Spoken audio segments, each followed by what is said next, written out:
In the name of Allah, who is the most merciful and beneficial, myself Armish Khan, you are watching CGP Genius, my dear students. First of all, welcome to my YouTube channel. Thank you so much for watching this video. So, in this video, actually, we are going to discuss about kinds of sentences. In previous lecture, we have discussed about the definition of a sentence and the parts of a sentence. Okay. So, बच्चे आप लोगों ने पिछले lecture में सीख लिया कि sentence क्या होता है, उसको डिफाइन किया था हमने, और साथ में हमने जो है वो सेंटेंस के जो है वो पार्ट्स को देखा था, जिसमें हमने सब्जेक्ट को डिस्कस किया, प्रेडिकेट को डिस्कस किया, इसके अलावा सब्जेक्ट वर्ब ऑब्जेक्ट सेंटेंसेस के जो पार्ट्स होते हैं उसको हमने डिस्कस किया। तो अब जो इस वीडियो के अंदर हम डिस्कस करेंगे वो है बच्चे kinds of sentences. Kinds of sentences बच्चे, ये जो काइंड्स होती है ना, ये पर्पस, मकसद, ठीक है जी। तो मकसद के लिहाज से हमने क्या करना है, सेंटेंसेस की टाइप्स को काइंड्स को देखना है, एग्जाम को देखना है। नेक्स्ट लेक्चर में हम देखेंगे टाइप्स ऑफ सेंटेंसेस, जिसमें हम सेंटेंसेस के स्ट्रक्चर के हवाले से, साख्त के हवाले से उसके टाइप्स को डिस्कस करेंगे।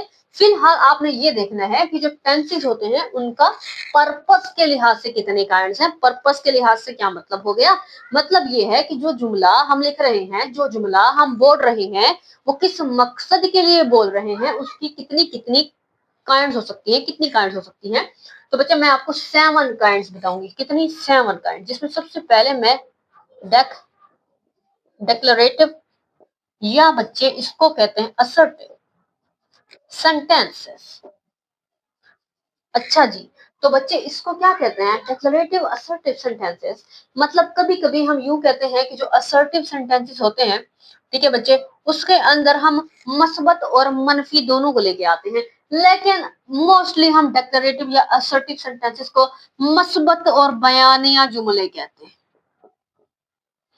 मस्बत या बयानिया। तो असर्टिव का मतलब होता है बच्चे बयानिया। जब कोई बात हम बयान कर रहे होते हैं तो उसमें वो बात मस्बत भी हो सकती है, मनफी भी हो सकती है, लेकिन आप सिर्फ और सिर्फ मस्बत या बयानिया, डिक्लेरेटिव या फिर असर्टिव सेंटेंसेस को समझिए, और नेगेटिव के लिए हम दूसरी टाइप ले लेते हैं जी, नेगेटिव नेगेटिव सेंटेंसेस।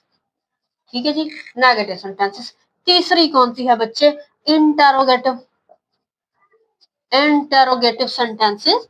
अब बच्चे आप ये सोचिए ना, ये सोचिए ना कि हम जो भी सेंटेंस होगा, जो भी जुमला होगा, लिखेंगे या बोलेंगे, तो उसमें हम किसी से सवाल भी तो पूछ सकते हैं ना। सिंपल सी बात करेंगे, सादा सी बात करेंगे, ठीक है, तो वो हो जाएगा हमारे पास डिक्लेरेटिव या असर्टिव सेंटेंसेस। और जिसमें हम कोई किसी बात का इनकार करेंगे, कोई मनफी जुमला होगा, कोई चीज से इनकार करेंगे, किसी बात में इनकार पाया जाएगा, कोई हकीकत का इनकार होगा, तो वो हो जाएगा बच्चे मनफी सेंटेंसेस। इंटेरोगेटिव का मतलब हो गया सवालिया जुमले। इंटेरोगेटिव सवालिया जुमले, नेगेटिव मनफी जुमले। ठीक है जी। अच्छा जी, तो फॉर एग्जांपल अब हम यहां देख लेते हैं डिक्लेरेटिव। जैसे मैं कहती हूँ we are Muslims, I love my country. ठीक है, वो है मुस्लिम, हम मुसलमान हैं। आई लव माई कंट्री, मैं अपने वतन से मोहब्बत करती हूँ। ठीक है जी। तो इसके साथ साथ he is a good boy, वो एक अच्छा लड़का है। ठीक है बच्चे, तो ये क्या है, मस्बत है या बयानिया है, जिसको हम डिक्लेरेटिव या असर्टिव सेंटेंसेस बोलते हैं। अब हम देख लेते हैं बच्चे नेगेटिव सेंटेंसेस, जिसमें किसी चीज में क्या होगा, इनकार पाया जाएगा, किसी हकीकत का इनकार, किसी चीज से इनकार। नॉट आएगा जुमले में बच्चे, she is not my friend, she is not my she is not my friend, वो मेरी दोस्त नहीं है। ठीक है, तो ये क्या हो गया, मनफी हो गया। अच्छा, मैं यहां पर कहती हूँ डोंट लाफ, डोंट लाफ, ये भी क्या हो गया बच्चे, मनफी हो गया। ठीक है, is not a good boy, वो एक अच्छा लड़का नहीं है, ये भी क्या हो गया बच्चे, मनफी हो गया। अब इंटरोगेटिव को देख लेते हैं बच्चे। इंटरोगेटिव में क्या होगा, सवाल पूछा जाएगा। सवाल, where are you going, where are you going, आप कहाँ जा रहे हो, ठीक है। What are you doing, what are you doing, आप क्या कर रहे हो, okay. What are you doing, where are you going, ठीक है जी। तो ये सारे के सारे कोई भी सवाल पूछोगे किसी तरह का, ठीक है, हाँ ओके, तो किसी भी तरह का कोई भी सवाल होगा वो इंटरोगेटिव सेंटेंसेस में आएगा, वो एंड होगा क्वेश्चन मार्क के ऊपर, ठीक है जी, एंड होगा क्वेश्चन मार्क के ऊपर। बाकी यहाँ पर देखो फुल स्टॉप लगा हुआ है। अब हम देख लेते हैं नेक्स्ट।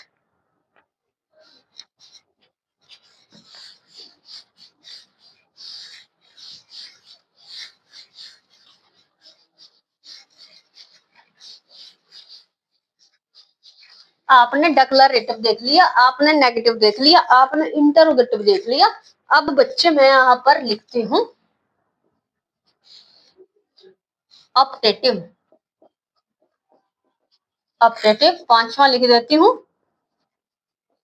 इम्पेरेटिव, छठा लिख देती हूँ एक्सक्लेमेटरी,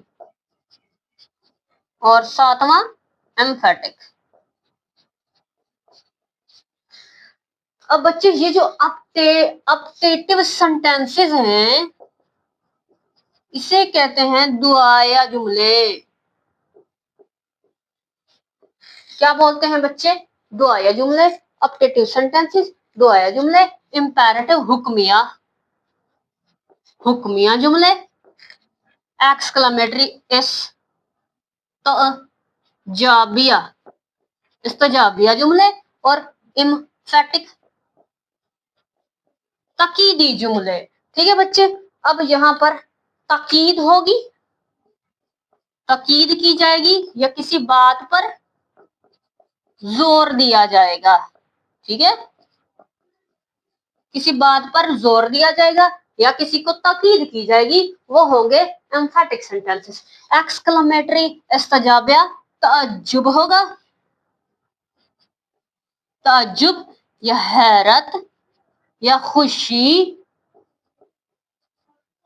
या गम के इजहार के लिए होते हैं कौन से, एक्सक्लेमेटरी सेंटेंसेस। इंपेरेटिव हुक्म, हुक्म भी हो सकता है, मशवरा भी हो सकता है, हुक्म या मशवरा, ठीक है जी, वो होंगे इंपेरेटिव। और अपटेटिव सेंटेंसेस दुआ या ख्वाहिश, दुआ भी हो सकती है, दुआ या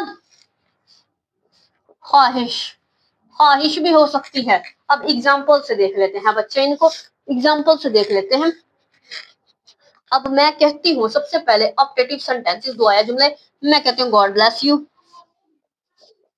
God bless you, may you live long, may you live long. तो अब बच्चे यहाँ देखिए ये मैं दुआ दे रही हूँ, ये क्या है, ऑप्टेटिव सेंटेंसेस हैं। अगर मैं कहती हूँ हुक्म देती हूँ, हुक्म कैसे देती हूँ भाई, मैं कहती हूँ कम इन, अंदर आ जाओ, कम इन, अंदर आ जाओ, स्टैंड स्ट्रेट, सीधे खड़े रहो, ठीक है जी।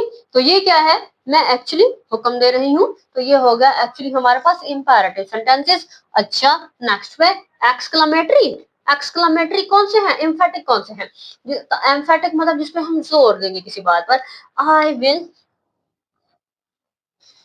I will help you, I will help you, ठीक है, मैं आपकी मदद करूंगी, okay. They must not come, उन्हें जरूर नहीं आना चाहिए, दे मस्ट नॉट कम, उन्हें जरूर नहीं आना चाहिए। ये क्या होगा बच्चे, ये होगा बच्चे एम्फेटिक। अब एक्सक्लेमेटरी देख लेते हैं, जिसमें खुशी का इजहार होगा, जिसमें कोई तज्जुब है, कोई हैरत है, कोई गम है, तो उसके लिए बच्चे हम यूज क्या करेंगे, उसके लिए बच्चे हम यूज क्या करेंगे, इंटरजेक्शन यूज करेंगे। इंटरजेक्शन क्या होता है, हुर्रा, ठीक है जी, मैं कहती हूँ हुर्रा, ठीक है, और मैं कहती हूँ ओह, ठीक है, मैं कहती हूँ ओह, मैं कहती हूँ अलास, ठीक है जी, मैं कहती हूँ वाओ। तो ये क्या है बच्चे, ये होते हैं हमारे पास इंटरजेक्शन जो कि एक्सक्लेमेटरी सेंटेंसेस में यूज होते हैं। अच्छा जी, खुशी के लिए वाओ है, खुशी के लिए हुर्रा है, खुशी के लिए ब्रावो है। ठीक है, खुशी के इजहार के लिए ब्रावो है, गम के लिए अलास है, गम के लिए ओ है। तो अब सेंटेंसेस को देख लेते हैं। सेंटेंसेस कैसे बनाएंगे? Hurray, we have won the match. ठीक है, इसी तरह से ओह माय गॉड या oh I lost the game, oh I lost the game. Wow what a beautiful car, bravo you did it, bravo you did it. मतलब आपने ये कर दिखाया, ब्रावो यू डिड इट, आपने ये कर दिखाया। तो बच्चे अब अगर मैं हैरत का बात करूं, किसी चीज में हैरत हो, तो मैं कहती हूँ wow what a beautiful seen it is, क्या खूबसूरत नजारा है ये। ठीक है, तो वो क्या होगा बच्चे? एक्सक्लेमेटरी सेंटेंसेस में। तो मैंने यहाँ पर आप लोगों को काइंड्स ऑफ सेंटेंसेस पढ़ाया। ठीक है जी, एग्जांपल से मैंने आप लोगों को समझाया। होप लो आप लोगों को समझ आ चुकी होगी। नेक्स्ट लेक्चर में हम देखेंगे types of sentences. Allah Hafiz.